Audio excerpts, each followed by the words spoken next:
we get started with this video, I want to apologize for the atrocious lighting in it. I didn't realize when I was filming that my ring light was up super high and it makes me look really washed out and saturated. But the only reason I didn't fix it and like re-record is because this video is really long. It took me hours to film and I didn't want to have to do it all again. So I decided to leave it as is and just put an apology in. And I really like how the rest of the video turned out. The concept, the scripting, the editing, everything else looks absolutely amazing. So it's just this one thing that we're all gonna have to get over. This will be the last video that I have in this setup, and I'm gonna return to a different location that has window light so I don't have to worry about it. But I thought I would let you guys know. Enjoy the video.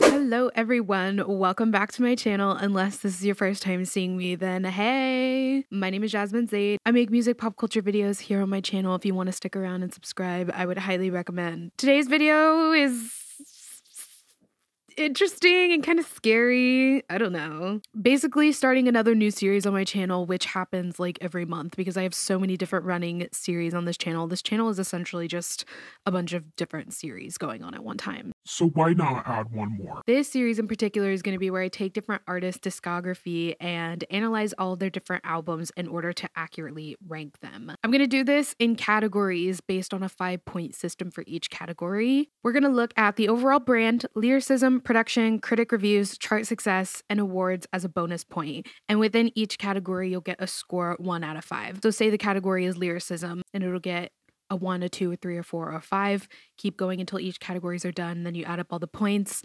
At the end, whichever album has the most points is ranked 1, and then so on based on how many points the album gets. I can't tell you how I came up with the idea for this series. I really can't. I just did. And that's what we're going to be doing. Obviously, we're kicking off the entire series with Miss Taylor Swift. Who else? Like, who better to do this with? Because she has a very large discography and a lot of different albums and clearly defined era. So I think it would make the most sense to kind of take hers, analyze all of them, and then put them into a ranking system. Definitely let me know who else you guys want me to cover in this series. The only rule I have is that they must have more than like 3 albums. Like 3 albums or more. Otherwise, I'm not just going to rank 2 albums. You know what I mean? I definitely want to do this with One Direction next, but after that, let me know who else you guys would like to see. And also, just a fair warning before I start doing this video, I do want to say that this is all very biased and it's all very much based off of my opinion, and I'm not actually going to analyze these albums critically. It's just literally going to be based on what I think, and therefore will be extremely biased. I already feel the fear and terror of my comments, but literally just something I'm doing for fun, all based off of my opinion. Don't need to get too scientific about it, you know what I mean? Let's just let loose and have fun and look at all these wonderful, amazing albums. But yeah, this is going to be quite the ride, so strap in and get yourself ready. We're going to be diving into every single Taylor album, and by the end of this video, we will have them completely ranked from start to finish. So here we go. Let's get started with album number 1.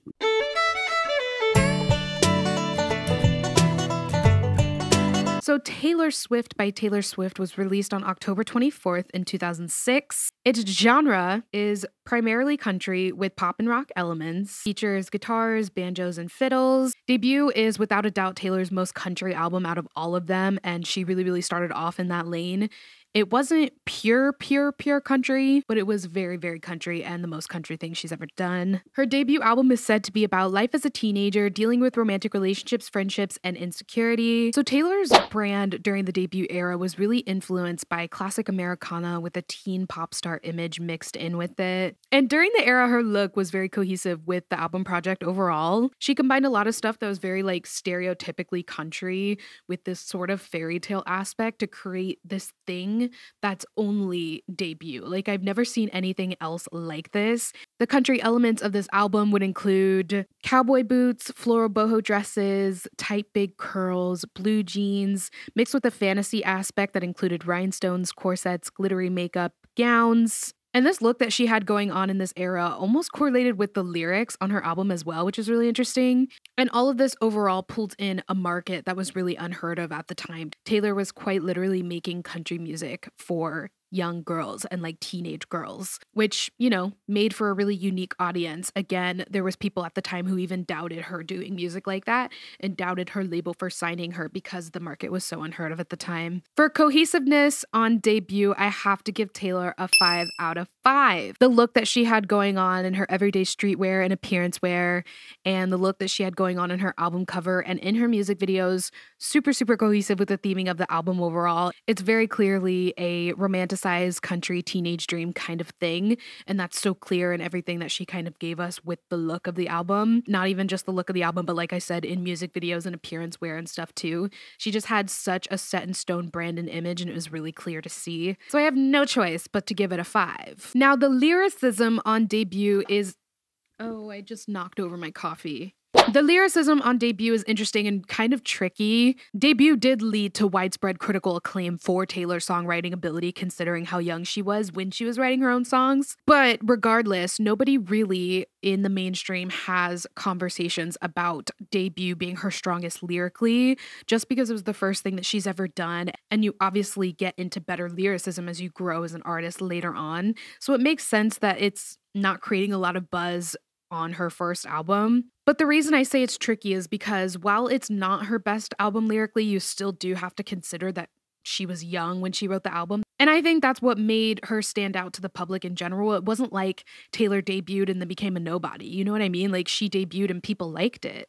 And I think part of the reason people liked it is because they were in awe of what she could do at this age. She was already putting so many of her own experiences and other people's experiences into her music when she wrote Debut. In Pitchfork's review of Debut, I absolutely love the way they talked about her songwriting ability. They say she, quote, showcased her ability to make diaristic songs universally relatable.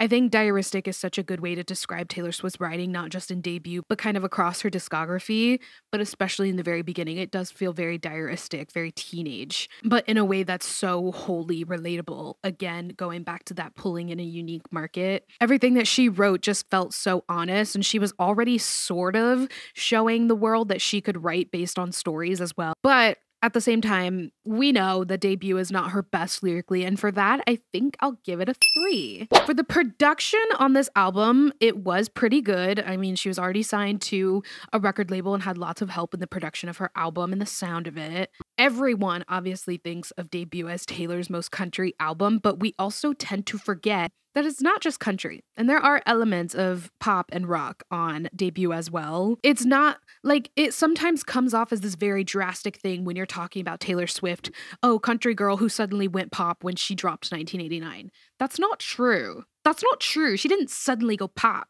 She was a little bit poppy on Debut. There's some poppy songs on Debut and pop rocky.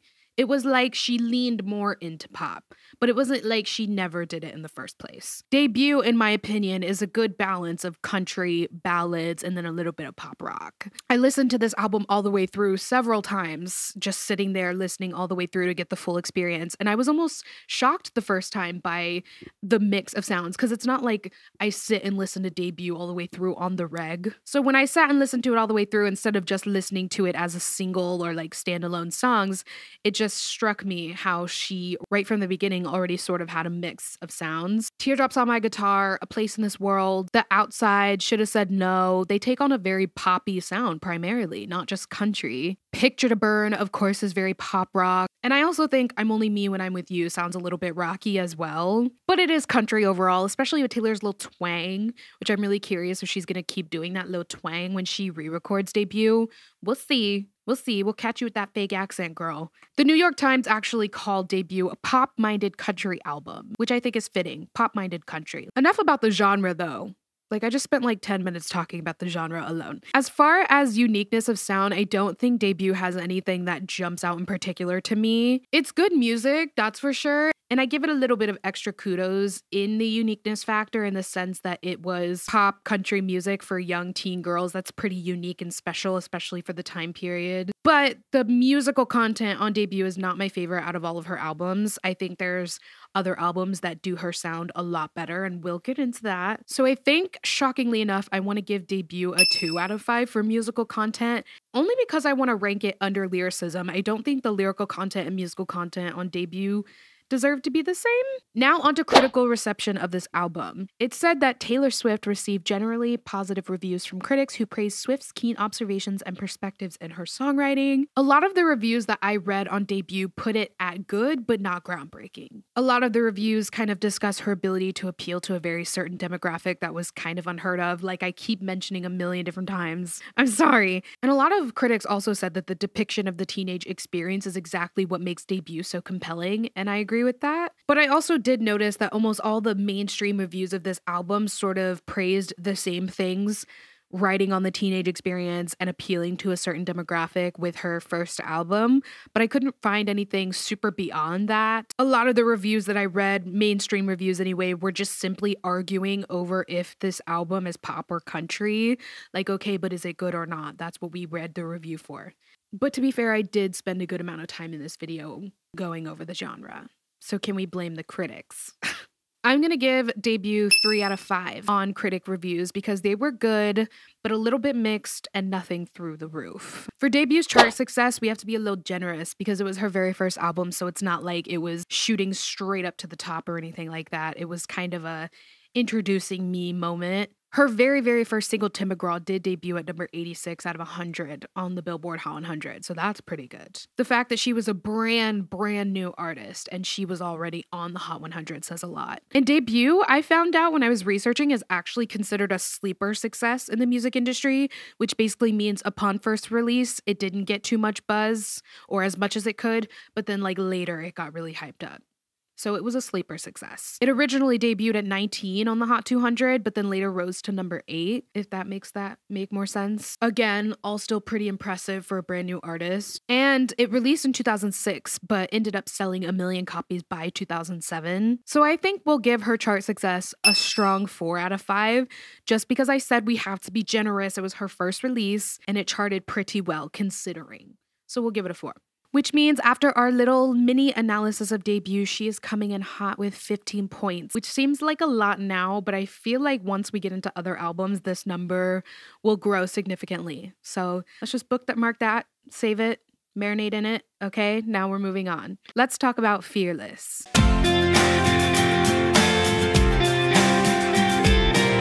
Fearless was released on November 11th in 2008. It's labeled as a country pop album, noted to have a crossover appeal brought on by influences of pop, folk, and rock. So it's a little bit more poppy than debut, but still classified as country. For the said to be about, inspired by Swift's feelings as a teenager, the lyrics explore themes of romance, heartache, and aspirations. The album's title refers to the overarching theme of all its tracks, as they altogether depict Swift's courage to embrace the challenges of love. So Fearless has similar themes to debut in the sense that they're depicting love from a high schooler's or like teenager's point of view. The Fearless look is characterized by white, gold, very flowy, I'd say. She wore lots of ball gowns and excessive amounts of jewelry. It takes on a very fairy tale-esque elegance. On tour, you could always count on a glittering dress, boots, and a girl with her guitar. It was giving teenage country pop star, kind of like some kind of limited edition Barbie or like American Girl doll. I think I'm gonna give Fearless a 3 for the overall look of it, because it's nothing that's absolutely striking me. Like in the next few eras that we talked about, they sort of get more and more defined and more characterized and specific. But in the beginning, they were kind of looser. So I'd put it at a score that falls sort of right in the middle. Lyrically, however, consider me extremely stricken. This album really involves more storytelling-esque lyrics, which Taylor would obviously go on to become really known for. Pitchfork says, the songs are diaristic not just in their images of fairy tale romance and frustrated heartbreak, but in how Swift writes her lyrics like mini stories with wordy narrative structures. On Love Story, she rips from the play I'd assume is burned into every average American high schooler's brain, Romeo and Juliet, for a tongue twister of a chorus. She sounds almost breathless by its end. She likes to give a play-by-play stacking minute summaries of moments on top of each other, like she's storyboarding the perfect montage out of an incredible memory. Fearless feels like this perfect blend of like intimacy and fantasy. Like she can write her own stories, but she can also make them up and still manage to put the feeling into words. She's so good at that. The album just really captures that high school girl experience specifically, because that's exactly what it is. And Taylor is so good at portraying how she thinks. Like this is her experience and you can hear it, you can feel it, especially in songs that are super specific about that time, like 15. lives were changed. Lyrically, I'm gonna give Fearless a 4. It's very strong, showcases what she's strong at, but I'm still not ready to give her a 5. I think we all know what the 5 is reserved for. Sound-wise, Fearless sort of feels like a country album teetering off the roof, but there's a pop pool waiting underneath for the fall. This was actually the album that led to a breakthrough on the pop charts and was sort of the beginning of it all. And it's actually been noted that at this time, much like during debut, there was a lot of critics arguing over the genre, whether it was more pop or more country. A lot of the critics argued that it's mainly pop, just with Taylor's accent, like her little country twang, and a few fiddles and banjos, and I can't necessarily argue with that. In mainstream reviews, critics wrote Fearless had a crossover appeal with its styles ranging from teen pop and pop rock to soft rock and folk. So call it what you want, but definitely pop country at its simplest. I actually think really, really highly of the production on Fearless. It's her best-selling album for a reason. I just think it's the epitome of Taylor Swift, like, especially for the time period. That was just so Taylor Swift. The pop hit kind of feel with country elements is just so suiting. I can't even explain it. Even as Taylor has been re-recording her albums, the ones from the vault and stuff that sound a little bit country just sound so right with the little country elements mixed with the pop. It just sounds like her at her best. I do love sad, folky Taylor, and I do love pop girl Taylor so much, but Fearless just feels like so Taylor Swift. I hope you understand what I'm trying to say. It was just such a turning point. I think very, very highly of the sound of Fearless. It's in my big 3 of Taylor albums. I love her. I give the production of Fearless a 5 out of 5. On to critical reception. Of course, the majority of criticism of Fearless was positive. There's a platform on the internet called Metacritic, which just basically takes a bunch of critic reviews and assigns an album a score based on those critic reviews out of 100. So the closer you are to 100, the more positive the reviews of the album are. And Fearless got a 73, which means the reviews were mostly positive. A lot of the reviews that I read on Fearless applaud the album for its storytelling and craftsmanship. A lot of them were also really exaggerating the fact that she was so young when she wrote such songs. And the other praise from critics comes from the crossover appeal within the genre of Fearless. AllMusic remarked that the album perfectly straddles the boundary between pop and country, which, like I said earlier, I think is one of Taylor at her best, and I really, really like that poppy goes country kind of sound.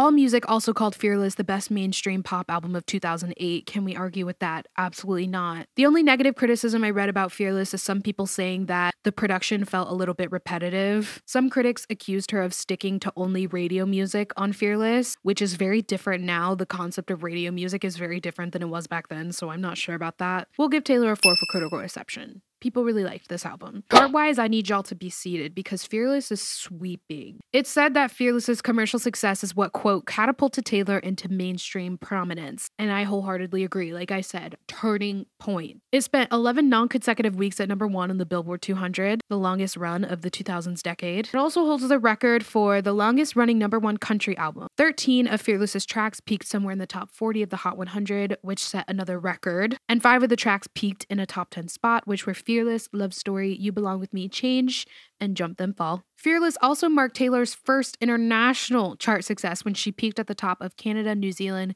UK, and Australian charts, and also reached the top 10 in Japan. I think the difference between debut and how she charted with Fearless is absolutely crazy, just within the span of one project. Like, debut was like, okay, this is good for a debut album, and then Fearless just absolutely swept. We're giving it a 5 out of 5 for chart success. Fearless also gets a bonus point for winning Album of the Year at the CMAs, a bonus point for her American Music Award, and 2 bonus points for Miss Girl's 2 Grammy wins. Fearless was just so hard-hitting in every corner. Very successful album and deserved. Love, love, love her. Fearless has 24 points overall, so bookmark that in your brain, and let's move on to the next one.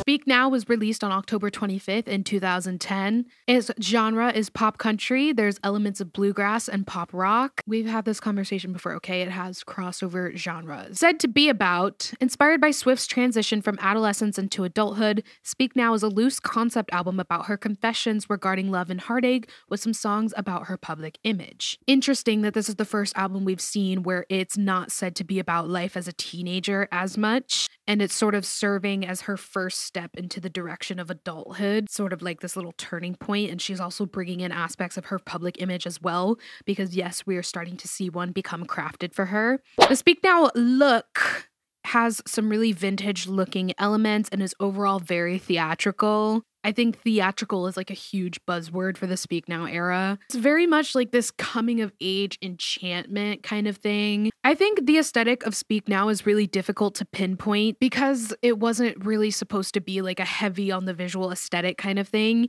The huge focus of Speak Now is the fact that it was all written by Taylor. So I think the concept of it was kept really simple so that you could focus more on the content musically. I do think the album cover is really cute and cool and really well suited for the content of the album and the overall look for everything. Like, she did a great job with the album cover and the styling of it. Just nothing extremely branded like we saw in Debut, very, very branded. And there's some albums that come later down the road that end up being a lot more specific. So I think I'm going to give Speak Now a 2 for overall look, just a weensy little 2, because it's not very branded, it's not very striking, it's good for what it is, but like I said, the majority of this album focuses on the musical content because of Taylor doing it all herself. Which, lyrically, this album is really, really interesting because Taylor wrote it all herself, and the writing on this album does feel like a clear transition between being a teen and kind of coming into adulthood.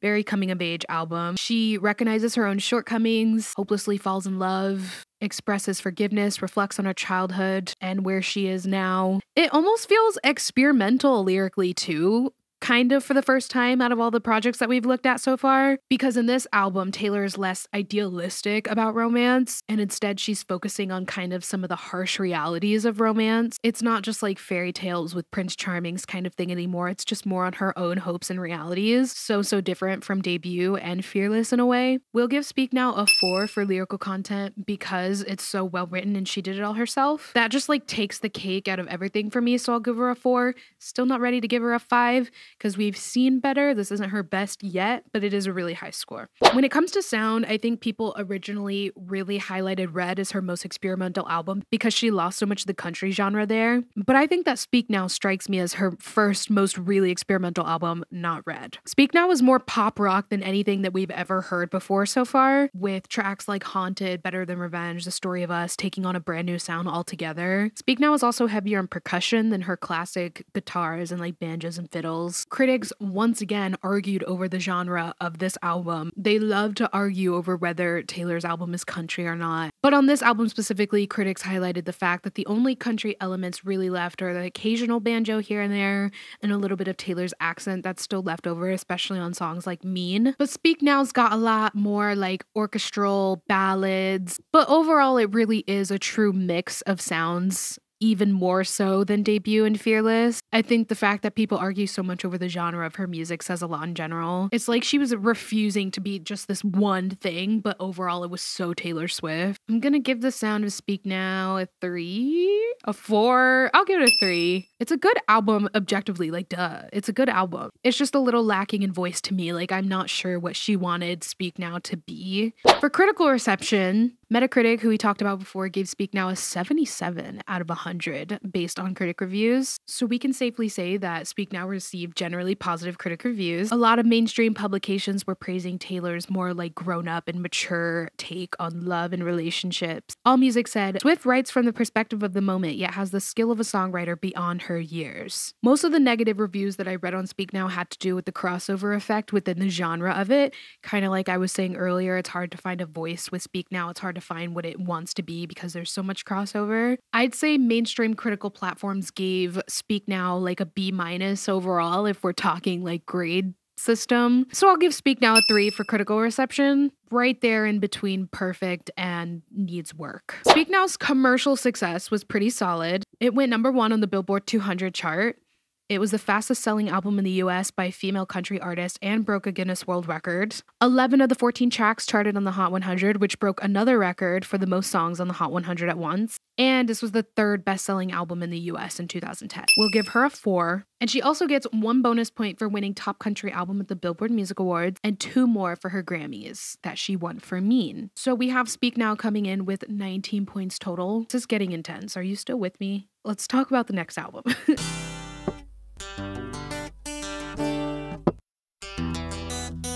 So Red was released on October 22nd in 2012. The genre is pop, country, and rock songs with folk and electronic elements, drawing from subgenres such as arena rock, Brit rock, dance pop, and dubstep. So more crossover appeal, but this was her first album to be labeled more pop than country. This album is said to be about the complex and conflicting feelings resulting from fading romance. It's giving breakup album. Taylor said herself that this is her one and only true breakup album. We are no longer in teenage dream territory, everyone. I think the style for Red is very classic and chic. Taylor did begin wearing a lot of like nautical inspired colors and styles that tied into the genre of this album. Not the genre, but the content of this album. She also changed up her hair completely in this time, going for straight hair with bangs instead of the classic tight curls that we were so used to in the beginning. It was sort of shedding this like country sweetheart version of herself and becoming something brand new. We got the start of her iconic red lip as well. She was kind of growing into some more things that would become solid about her brand. During this time, especially on stage, we got a lot of stripes, high-waisted shorts, the hats, the red mic. I think the branding and look overall for Red was pretty well done. Not as much as the Red Taylor's version specifically. Like for the Taylor's version aesthetic, they were giving more like sad girl in autumn in the city kind of thing, like specifically fall time with the car and the leaves and the jacket and the hat. But the original version of Red wasn't really like that. It wasn't really super specific and branded in the same way. But I do think they still did a good job at pulling together certain elements. I love the album shoot for Red, the filter, the clothes, all of that stuff. I'll give overall look a strong 4 for Red. I think it was pretty cohesive. It had a theme. It knew what it wanted to be. Lyrically, Red is really strong, obviously, and one of my favorites for lyrics overall. I feel like all of her past projects had such strong elements of fantasy, where Red is more realizing the realities of the end of a relationship and like how painful the whole thing can be in general. It also explores insecurity and a life of fame. The lyrics on Red feel very vulnerable, very coming of age in such a different way than Speak Now felt. I mean, come on, she made 22 iconic, okay? I think I have to give her another 4 for the lyricism on Red. Like, Red did not come to play with y'all. It's one of her strongest lyrically. For the sound or production, I think Red is such a mile marker in Taylor's career for the sole reason that it was her first album to do more pop than country. There are still touches of country. We don't go full pop until the next album. There's still elements of country on Red, just not as much as she explored other genres here. Songs like I Almost Do, Begin Again, a little bit of Red have traces of her original really like poppy country sound. But Red is described as a genre spanning album because of how many different things it touches on, kind of similar to things that she's done in the past. Lots more touches of rock, lots more guitars, dance pop, dubstep. Like bitches were floored when I Knew You Were Trouble came out because it's so different than the things that she's done before. The influences and sound and production of that, absolutely insane. But I think all of the singles on Red specifically are pretty pure pop, which is why people think of Red as her first pop album, which it's not. But if you're not a regular Taylor listener and you just know her based off of her mainstream like singles, I understand how the Red era would feel really poppy because her singles were really poppy. Like I Knew You Were Trouble, 22, We're Never Ever Getting Back Together, they're all just very pure pop. Consequence says, Red flips between gut-wrenching country ballads, dubstep kiss-offs, gang vocal pop bops, but that sonic whiplash embodies the messiness of truly breaking up and growing up. Which I think is an interesting way to put it. Some of my favorite Taylor songs of all time are on Red, and I do like that it has clear themes lyrically, but the sound of it does give me whiplash. Like, I can't say that for Speak Now and then change my mind for Red. The sound, they both give me whiplash. I can appreciate when an artist genre crosses, though. It just falls right in the middle for me. So for production or sound, we'll give her a 3. For critical reception, Metacritic gave Red a 91 out of 100 for critic reviews. My eyes almost fell out of my head when I read that because what the fuck? That's so high. People must have absolutely loved Red because that's very close to 100. So critics loved Red. A lot of what was highlighted in the reviews of Red was Taylor's songwriting ability. Not only that, but more specifically her ability to capture emotional pain, since this is more of a breakup album. A lot of people commented on her swerve into the pop lane and called it really compelling for her. Billboard described Red as Taylor's most grown-up album, calling it her first adult pop album, kind of referring to her previous work as that of an accomplished teenager, but then this would be her first real adult pop album. The only really negative criticism that I saw when reading her reviews were people calling the genre clumsy or all over the place, but still with the sentiment that almost all the songs stand out pretty well on their own rather than a body of work. So I'm gonna give Red a 5 out of 5 for critical reviews. For commercial success, it was a commercial success. I don't need to tell you. It was. She debuted at #1 on the Billboard Hot 200 and had the most single week sales of 2012. Red also got Taylor an entry in the Guinness Book of World Records for first solo female with 2 million selling weeks on the US albums chart. Red also hit #1 in several other countries such as Australia, Canada, New Zealand, Ireland, and Scotland. And Red was Taylor's first UK #1, so impact. Overall, she had the second best-selling album of 2012. So with all that being said, let's give her chart success for Red a 4. Red also gets an extra point for winning Favorite Country Album at the AMAs and 1 point for winning Top Album at the Billboard Music Awards, giving Red 22 points. 22. Yeah, I added them all up. Red has 22 points. 22. That is so fucking funny. I did not even plan that. Like, there is no way. Okay, universe, I see you. 22 points for Red. I did not plan that. It just happens how it happens.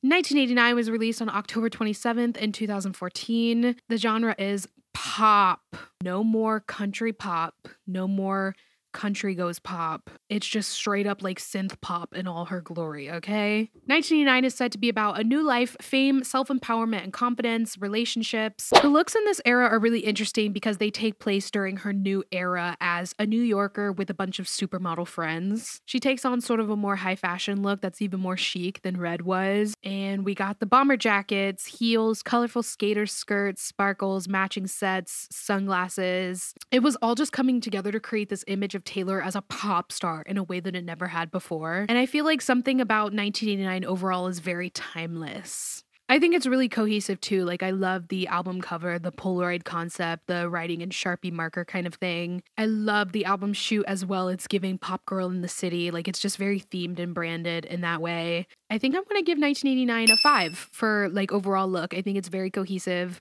one of her most cohesive yet. She's starting to really grow into the eras thing and like making each thing very set apart from what the last one was. So I think 1989 is a lot more specific in its branding and I really like it. Lyrically, I just feel like 1989 isn't appreciated enough for it. I think the production, her sound, and her new pop lane sort of overshadows the lyricism a lot because so much of the media was focused on the fact that she is growing into a pop star now. But 1989 does have some of my favorite songs lyrically. Like Out of the Woods Girl, You Have My Heart Forever, Clean is also really, really good. And there are still strong elements of storytelling that kind of remain intact throughout her discography, like I've said 40, 100 million times. But it's especially interesting and apparent here on 1989 because she's using so much of her storytelling ability and her songwriting ability to poke fun at her own media narrative. And I think Taylor's perspective once again has changed a lot in 1989. Rolling Stone observed that the album was her first to not villainize ex-lovers, but instead expressed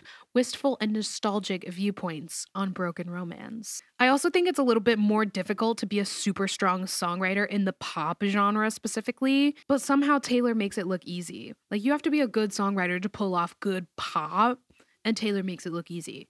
And I think that's exactly where Taylor has an advantage. Other than the storytelling ability, she's just a good writer and she's good at what she does and she can apply it to many genres. Lyrically, let's give 1989 a 3, just like right there in the middle. Production-wise, I feel like I already know off the top of the head exactly where I want to score 1989 for like the sound. I'll walk you through some of my thoughts anyway. That's what this video is for. Obviously, this album is a huge, huge turning point for Taylor in the sense that it's what made her a true pop star and like one of the biggest of our generation at that. And it's all started with the sound of this album and the fact that she wanted to make something a little bit more pure pop, and pure pop it was. She obviously had a lot of practice and development before this, but it absolutely just blows me away how well she took on the genre and did it across one album. Like, I almost want to chew on glass because it's so overwhelming how good she did pop. Like, she took pop and she did it well across the entire album. Like, pop perfection, okay? And I like how in 1989 she started really perfecting these little production elements that would become so Taylor Swift classic, like the yelling and chanting, echoey kind of effect on her pop music. That's so Taylor Swift, and I love it. She just made so much of her own thing on 1989 that can only be described as Taylor Swift's kind of pop. And if you get it, you get it. 1989 is a strong 5 in terms of sound and production. How could I give her any less? A very, very strong pop album. Critical reception wise, 1989 got a 77 on Metacritic, which is significantly lower than Red, which means there's some mixed opinions in there. I actually read that a lot of critics were divided on Taylor's new swerve into the pop lane overall, and that just really surprises me that people were divided on that because I think she did pop so well. That's why I gave her a 5. Some critics applauded Taylor and said she did the transition really well and it was a good album, and also applauded 1989 for being cohesive in its genre. But some critics argued that the shift made her seem inauthentic and kind of just accused her of following trends of the time instead of sticking to her country roots. I also read one critic say that the new pop sound watered down her lyrical ability. I don't necessarily agree with that, but I'm gonna give 1989 a 2 in terms of critical reception just because it was so divided, regardless of my own opinions, because I think they're all wrong. Commercial success. 1989 stayed on top of the Billboard 200 for 11 weeks straight. It's also noted that it was the fastest selling album of all time since 2004. It was the 3rd best-selling album of the 2010 decades in general, and it was #1 in 7 other countries. So huge album, but again, we've seen bigger, so I'll give her a 3 for chart success. And then she gets an extra point for winning an AMA for favorite pop album, and 2 for her Grammy for album of the year and favorite pop vocal album, bringing 1989 to 21 points total.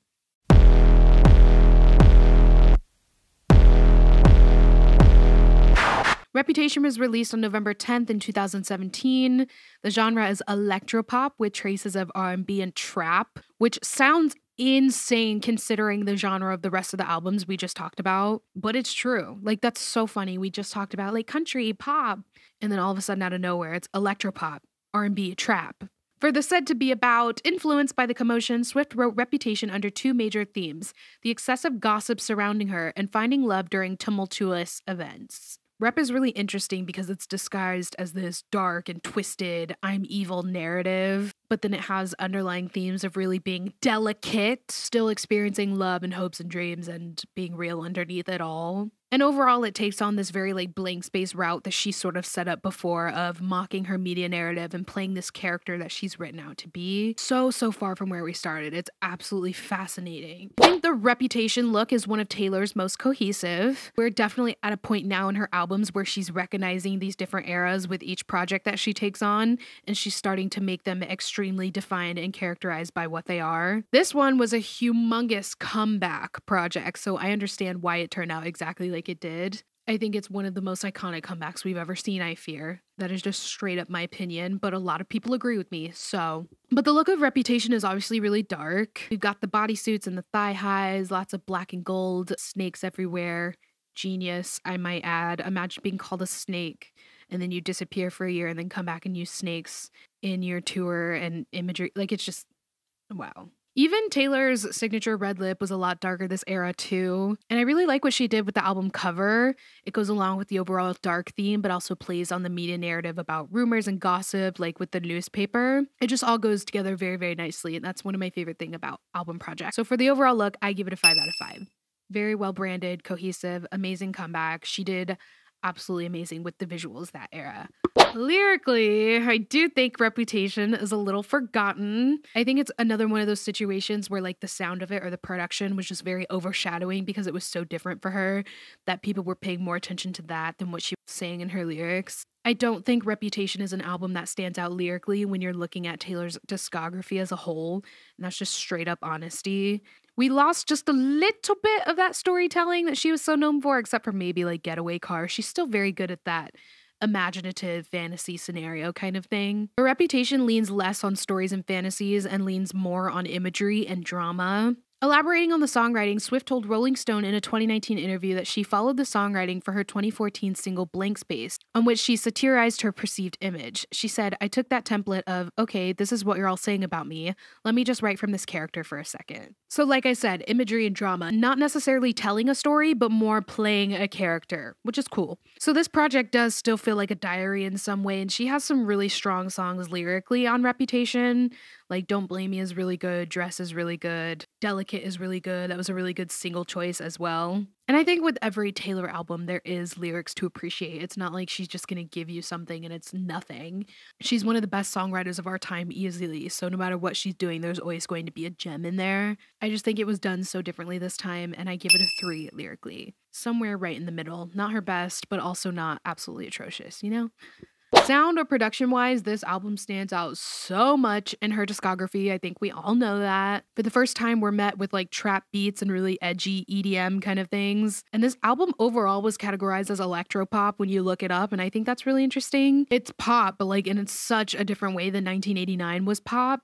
And in a much darker way as well. I get why the album was done like this, considering like the concept and theming behind it all, like the comeback elements, but I just don't think it's Taylor at her best. I think she's way better at other genres, but I do have to applaud her a little bit for going down almost every musical avenue in pop and doing it well. I think it takes someone really talented to pull off a discography that sounds like that and has such range.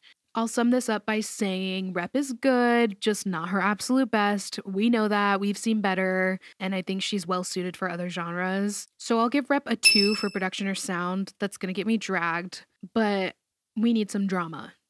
Like, we need some drama. So for critical reception, the Metacritic score for Reputation is 71, which is the lowest out of all of them we've looked at so far. But that's still pretty high considering it's out of 100, which just means that Rep had mostly favorable reviews with some mixed opinion. Rep was really praised for exploring pop in a darker sense that matches overall with the theming, which I said earlier, the cohesiveness is A1. Reputation is a big, brash, all guns blazing blast of weaponized pop that grapples with the vulnerability of the human heart as it is pummeled by 21st century fame. Wow. Absolutely, that's how I would describe Reputation. A lot of people also appreciated Taylor's maturity on this album and applauded her for how well she kind of went away from the country sweetheart image of herself. Critics called Reputation glamorously sophisticated. Other critics absolutely hate Reputation, y'all. The negative criticism was brutal that I read. Like, it was either you love Reputation and have so much praise for it, or you absolutely despise it, and there was just no sense of in between. It was either the critics ate it up or they didn't want a single bite. Negative critics called it inauthentic, called her rap collabs bizarre for her, criticized her for writing an album on her media narrative in the first place. I think we're all kind of used to people accusing Taylor of being fame hungry though. Like, yawn. Okay, move on. I think I'm going to give her 3 points for critical reception. Nothing overall really, really terrible, but it's pretty mixed, so we'll just sit right there in the middle. For commercial success, Rep was another #1 for Taylor on the Billboard charts. It only spent 4 weeks at #1 though. Her other albums held on for a lot longer. It was the best-selling album of 2017 though, and also went #1 in Canada and the UK, and peaked at #3 in Japan. Scoring Taylor based on her commercial success is just really hard, I've come to notice, because everything she does is just really well received and goes #1. So it's a little bit difficult, but I'll give her a 3 for Reputation in terms of chart success, because it was good, because everything she does is good, but she wasn't doing anything really, really crazy and breaking all kinds of records like she was before, so we'll just sit right in the middle again. She also gets extra points for winning the AMA for Favorite Pop Album and the Billboard Music Award for Best Selling Album, putting Rep at 18 points total. I'm shaking and throwing up. We're almost done.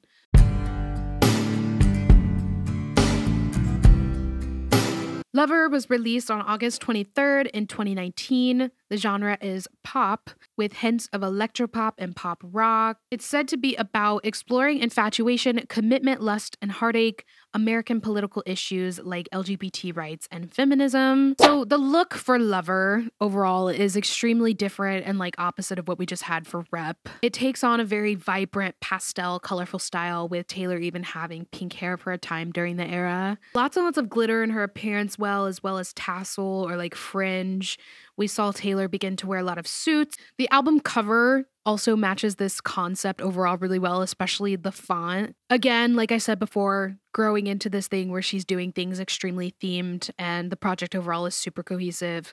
Towards the end, she just does so well at making everything fit together really well. So I give Lover a 5 out of 5. Almost all of these for overall look is going to be a 5 because they're just done so well. Lyrically, I think Lover is underappreciated and I'll speak on it. I love Lover. I will defend her until I die. But lyrically, underappreciated. I think it's just because people get really stuck on the singles Me and You Need to Calm Down, and those make it so you forget that also there's some of her best songs on Lover. Cruel Summer, Lover Itself, Miss Americana, Death by a Thousand Cuts, False God, all very strong lyrically on Lover. Like, let's not forget. But one of my favorite things about Lover overall lyrically is that it explores the really domestic and mundane parts of love and makes them feel really exciting. I just think it's really sweet and romantic, and Taylor has always deserved an album like that. Okay?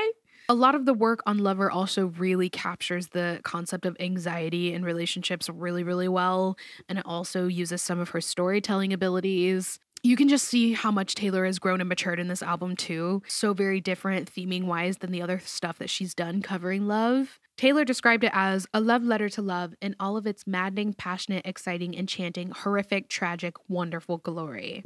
I think it's super fitting. I'm also really glad that she stuck to calling it Lover and not Daylight. I just think Lover is absolutely perfect. I will say though, there are some songs on Lover that are her weakest lyrically, and there's like a lot of mixed opinions on those songs on Lover, like I just said. It's like on one hand, let her have her fun, but on the other hand, Bestie, you're better than this. That kind of puts me right in the middle in the point system. I want to give her like a 3.5. I've never done a 0.5 yet, but I'm allowing myself. I'll give her a 3.5 lyrically, just because it's so mixed, like best you ever heard or worst you ever heard. I just have to acknowledge that some of her best songs are on Lover, another album that's in my big 3 if you were wondering. The production or sound on the other hand is pretty good, but nothing that like jumps out. It's described as having 1980s influences, but is overall very electropop.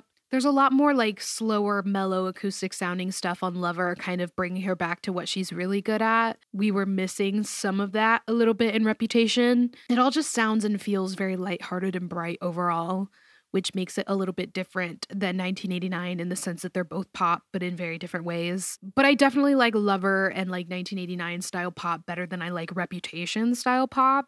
I just think Taylor does Bright and Love Struck very well. I'll give it a 3 in terms of sound. Again, right there in the middle, nothing that jumps out particularly, but it is one of my favorite albums. Critically, Lover got a 79 on Metacritic, which is super high, like one of her highest, surprisingly. Many of critics applauded Taylor's like emotional intimacy on the album, which is one of the best things about Lover. Not just exploring love, but like all its concepts, like I read the quote earlier, all of love's concepts in its negative concepts and its positive concepts, the most boring parts of it in the most exciting way. And she did that all in such a mature way. Like, we are in full adulthood now, which a lot of critics did use the word mature and said that her writing style shines through a lot on Lover. The only really negative things I read from critics in the mainstream were that Lover is too long, ? I really don't know what's up with that. I did read more than once that it's too long. Which, what? I feel like all her albums are long. I don't know why that is like a thing. Or the other thing that I saw critically is that Lover feels too self-indulgent and fun to be considered one of her best pieces of work. But I think of most of what you can find on Lover if you read the reviews is positive and very constructive. So I'll give it a 4 out of 5. Chart success-wise, Lover debuted at #1 on Billboard, no surprise there. All of Lover's 18 tracks simultaneously charted on the Billboard Hot 100, breaking the record for the most simultaneous chart entries for a female artist. It was 2019's best-selling album, and Taylor got herself 6 more #1s in 6 other countries. I'll give it a 3 for chart success only because I gave Red a 4. Now that we're this far into the video, I'm like, I shouldn't have done this as a category because it's so hard to measure, but we've already started, so we're gonna keep doing it. Lover gets 1 extra point for winning at the AMAs, where Taylor was also the Artist of the Decade, and 1 extra point for a win at the VMAs, which puts Lover at 20.5. Let me just say I'm sorry in advance for how many points Folklore is about to get, because we all know.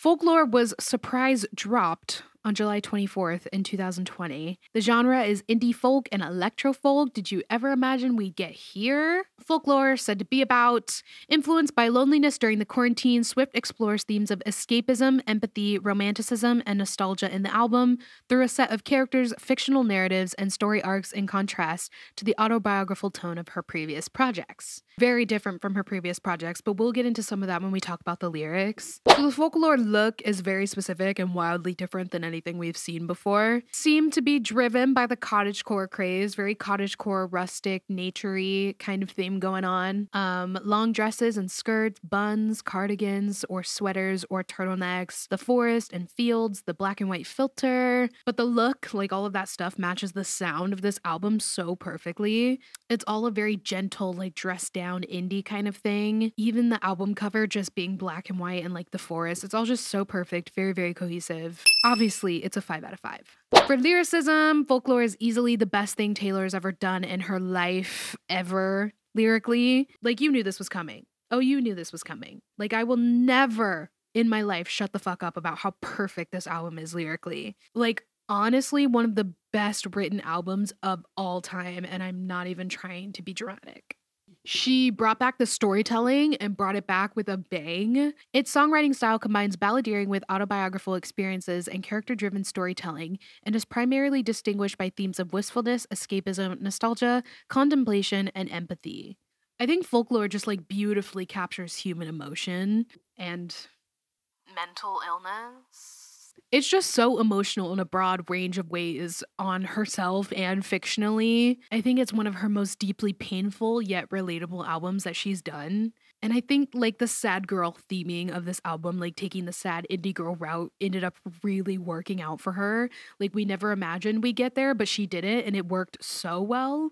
Ann Powers defined folklore as a body constructed of memory, a shared sense of the world built of myths, heard stories, based on the idea that we each have our own folklore, with the album being Swift's folklore. Literally the saddest storytelling album about pain, insecurity, anxiety, love, nostalgia, aka Taylor Swift at her absolute best. It's 5 out of 5, no question, not a single doubt. I could never imagine giving it anything else. And production-wise, Folklore is equally as exciting and beautiful. The sound of it just pairs so nicely with the look of it and like all the things that she's singing about. I think this album wouldn't work like it does if it didn't sound so indie and folky. Radio pop doesn't work, pop rock doesn't work, country might work a little bit, but nothing like the folky indie route that she decided to take. And some of the tracks just sound so beautiful and ethereal. Like, this is beautiful music. Folklore's sound is almost cinematic. Like, it's mellow, it's slow paced, but it's so exciting. Another really solid 5 out of 5. Like, I'm sorry about it, but I'm not. Critically, Folklore got a tremendously high score of 88. Very high considering a lot of the other ones were down in the 70s. A high 88. Okay. Critics called Folklore Taylor's best album yet and praised it for its poetic lyrics and emotional weight. Critics loved the word sophisticated when it came to this project. It was just beautiful and sophisticated. That's what they said. The Rolling Stones stated that Folklore brought out her deepest wit, compassion, and empathy, making Folklore her most intimate album so far. Critics absolutely loved the vivid storytelling and imagery in Folklore. Not only the lyrics, though, a lot of critics really loved the sound as well, similar to me. I think she's experimented a lot in the past, but this avenue feels like it was the best received. One critic called Folklore Taylor's most cohesive album, and I absolutely agree. And not just in one category, like so cohesive overall, even though she's experimenting and trying different things, it just works as an album. It's such a beautiful body of work. And when I tried to dig for negative criticism, it was super hard to come by. I did not find anything worth mentioning. Like, I'm telling you, there's nothing bad to say about Folklore. It's just her at her best. So for critic reviews, I give it another fucking 5. Chart success-wise, Folklore earned the Guinness World Record for the most opening day streams for an album by a female artist. The album broke the Apple Music record for most streamed pop album in a day and the Amazon record for indie or alternative album. Folklore made Taylor the best-selling solo act of 2020, not just woman, but solo act in general, and topped the Billboard 200 for 8 weeks, making it the longest stay of the year. It's said that its first week sales alone were enough to make it the year's best-selling album, and every single track debuted in the Hot 100. And there's so many stats for Folklore, you guys. I'm not rating them all. I'm too lazy. There's so many stats for Folklore when it comes to its chart success. So, 5 out of 5, anyone? Yeah, okay. And then an extra point for winning the Album of the Year Grammy, so deserved, bringing Folklore to a strong 26 points total.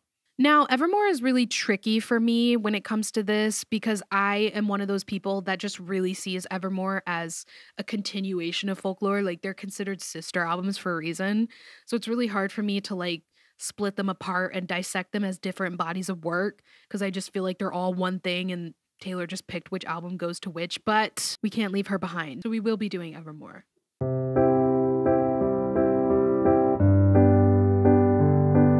So Evermore was released on December 11th in 2020. The genre is folk pop and alt rock, said to be about an anthology of tales about love, marriage, infidelity, and grief, exploring the complexities of human emotion. So the look for Evermore is still giving the same thing, still giving rustic nature, cottagecore kind of thing. I'm not going to spend a ton of time talking about the look of this because they're both super similar, but it is still technically really cohesive, so I'll give Evermore a 5 out of 5. Lyrically, we're still working with a lot of characters and storytelling and fictional recallings, and some of Taylor's like best and most poetic lyrics ever. The thing about Evermore, though, is that it delves even deeper into the stories kind of set up by Folklore. Like, I think Evermore is stronger in the storytelling avenue than Folklore is. Both albums share a common escapist concept, but in contrast to Folklore's more introspective and romantic nature, Evermore is bolder, uninhibited, playful, and impressionistic, delving extensively into Swift's ideas of adult love and pain. So that's a little bit on how they're different, but it's still so beautiful and emotional and Taylor at her best lyrically, so I'll give Evermore another 5 out of 5 for lyrics. Production-wise, again, a lot of the same. It's still very lo-fi and minimal in its production, but I think Evermore is a little bit more experimental than Folklore. It's characterized as pop folk, but also alt rock, which is really interesting. It has a very acoustic core, but with some electric guitars as well. I think this is just a matter of like preference and opinion, but I'll give it a 4 because I want to score these differently. Like, I don't want them both to end up with the same amount of points. And me personally, I like the cohesiveness of Folklore more than the experimentation on Evermore. So that really is just up to who you are and what you prefer. Like, I get how some people prefer Evermore's experimental kind of sound over Folklore sound. But this video is all about me and I like Folklore better, so I'm giving it a 4. Critically, Evermore got an 85 on Metacritic, which is pretty high. Like I said, the other albums were in the 70s, so getting something in the 80s is pretty high, but still lower than Folklore. I think a lot of the critical praise on Evermore comes from the even deeper dive into the storytelling element. One critic said, Evermore travels deeper into the singer's fictitious narratives and praised the depth and variety of its characters. Other critics praised its indie reinvention, saying that Evermore is Folklore's freewheeling younger sibling, while Folklore is the introspective, romantic older sister.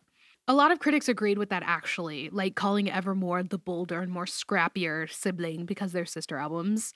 Critics also praised Taylor's ability to expand on genres within her own project, which I kind of touched a little bit on earlier. I did find some negative reviews of Evermore, with critics saying that Evermore just feels like Folklore's leftovers, and claiming that it would have been a lot stronger of her to just do Folklore as a whole, maybe like a deluxe version and leave it at that. Which again is just such a matter of opinion. Some people prefer Evermore, and I've seen a lot of people like within Reddit and stuff doing my research that prefer Evermore, so it really is just a matter of opinion. But let's give critical reviews a 4, only because I did find some negative things about it. Chart-wise, Evermore debuted at number 1, but only stayed there for 4 weeks. All of its tracks charted somewhere in the Billboard Top 75. It wasn't the best-selling album of 2020, but fell within the top 10. And it did become the best-selling album of 2021. Let's call it a 2. No records here, nothing really super-duper striking. But Evermore does get 1 extra point for winning an AMA for favorite pop or rock album, which brings Evermore to 21 points total. And that brings us to all of our final scores, which means we can finally rank all of Taylor's albums based solely on my silly little opinions. So this is my ranking of Taylor Swift's discography based on my analyzation of her album. So all of the scores, we have Debut at 15, Fearless has 24, Speak Now 19, Red 22, 1989 21, Rep 18, Lover 20.5, Folklore 26, and Evermore 21.